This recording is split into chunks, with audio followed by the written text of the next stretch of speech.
விதவையான ஒரு தாயே தன் பையனே வந்து மறுமணம் பண்ணி வைக்க குடும்பமே சேர்ந்து வேலையை செய்யறாங்களா? அதுதான் நூறுசாமி.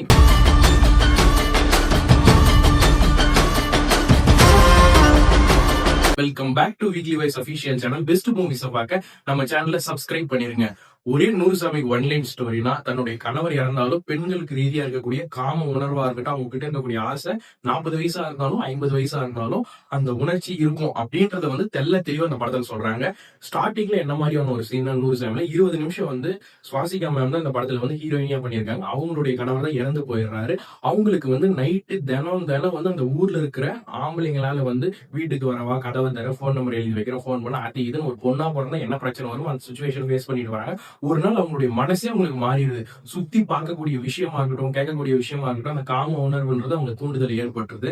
அதனாலேயே வந்து ஒரு நாள் வந்து கல்யாணம் பண்ணணுன்ற ஒரு சுச்சுவேஷனே வருது. இதை சொல்லும் போது தன் பையன் வந்து விலகி போறான். இதை வந்து ஃபர்ஸ்ட் ஹாஃபா கொடுத்திருக்காங்க. ஃபர்ஸ்ட் ஹாஃப் எண்ட்ல வந்து இந்த சுச்சுவேஷனை புரிஞ்சுக்கிற அளவுக்கு கொஞ்சம் ட்ரை பண்றான். செகண்ட் ஹாஃப்ல வந்து தன் அம்மாவனுடைய நிலைமையும் மாத்தி தன்னுடைய என்ன சொல்றது மூளையினுடைய அறிவுத்திறனையும் மாத்தணும் அப்படின்ற ஒரு விஷயத்துக்காகவே தன் அம்மாவுக்கு திருமணம் பண்ணணும்னு சொல்லி தன் பையன் 2 பசங்களும் நினைக்கிறாங்க. இந்த சுச்சுவேஷன் வச்சுதான் படமே போகுது. ஒரே வார்த்தையில சொன்னா ஃபர்ஸ்ட் ஹாஃப்ல ஒரு 20 நிமிஷம் பாக்குற மாதிரி இருக்குது. செகண்ட் ஹாஃப்ல எந்த ஒரு சீனுமே பார்க்க முடியாத அளவுக்கு தான் ஒரே லேகா எடுத்துட்டு போறாங்க.